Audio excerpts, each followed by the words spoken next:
Dubai. I spent 3 days in this wonderful city, including celebrating New Year's there, and this is how it went.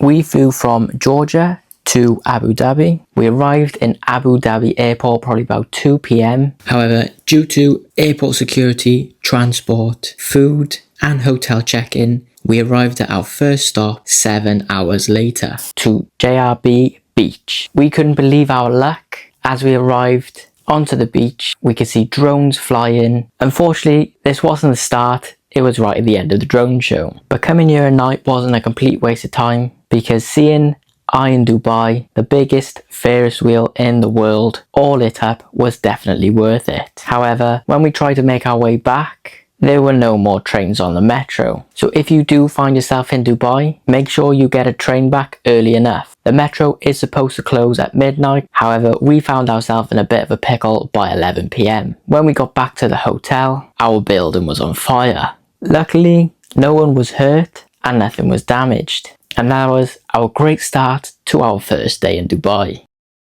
It was the start of day 2 in Dubai. Now day 2 was New Year's Eve, so the first thing we did was headed over to Dubai Mall. I would recommend getting to Dubai Mall early because the entrance to the mall shuts at 2 p.m. Even if you go a couple of hours beforehand, that's not a problem at all because the place is massive. We spent 3 hours here and we barely touched the surface. We went to go and see Dubai waterfalls, which is definitely worth coming to visit. We went to the food court to gear up, ready for the long wait ahead of us. We also headed over to the aquarium. Now there is 2 options with the aquarium. You can either pay to go inside, or there is a little free bit outside, and that is what we decided to do. We left the mall at 2 p.m. However, this is not something I would recommend. You could probably leave around about 4 or 5 o'clock and still get a really good spot. So after we left the mall, we were wandering around like headless chickens, trying to find out where to go. We eventually found a good spot and just sat down and waited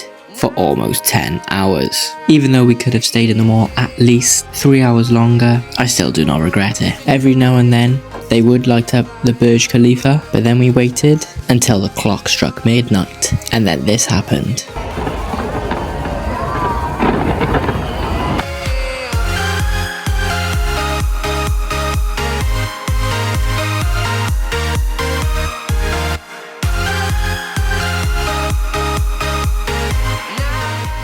One thing I will say, it was really busy there, as you can expect. Here is a little video of me in the crowd leaving not long after midnight. But if you do spend New Year's in Dubai, there isn't much you can really do on New Year's Eve, except enjoy Dubai more. It is the start of day 3, and what better way to spend it than at one of the most iconic waterfronts in the world, which is Dubai Marina. We did go for a quick walk around this place first, and here you are surrounded by beautiful yachts and towering skyscrapers. One of the first things we did here was go on a boat trip. We were in a little speedboat, and our plan was to stop at different locations. We stopped off to see the Atlantis Hotel and the only 7-star hotel in the world, the Burj Al Arab. We then headed back round to the marina, ready to enjoy the rest of our day. The next 2 places I stopped at, I wasn't able to get much footage. So the first place was Al Fahidi neighborhood. Now this place was amazing. There is a little market inside. However, like I said, unfortunately, I didn't capture that much footage. The other place we went was to the Gold Souk, and I don't think we were really in the right place, so I only have this one photo. After that, we headed down to Dubai Frame. When we got there,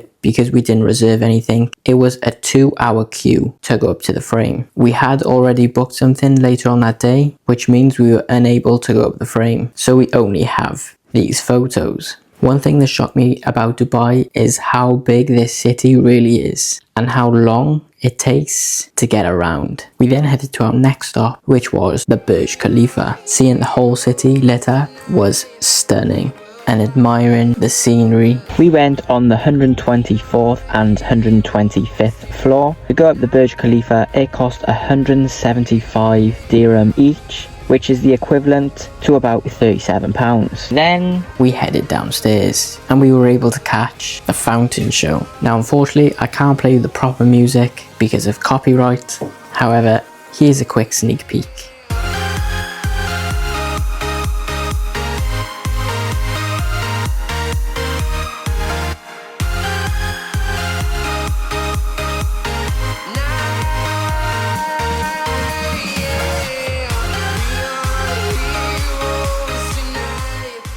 And that is how I spent 3 days in Dubai. I would have loved to have a lot more time here, but I'm sure I'll be visiting this wonderful city again. But thank you all for watching and goodbye.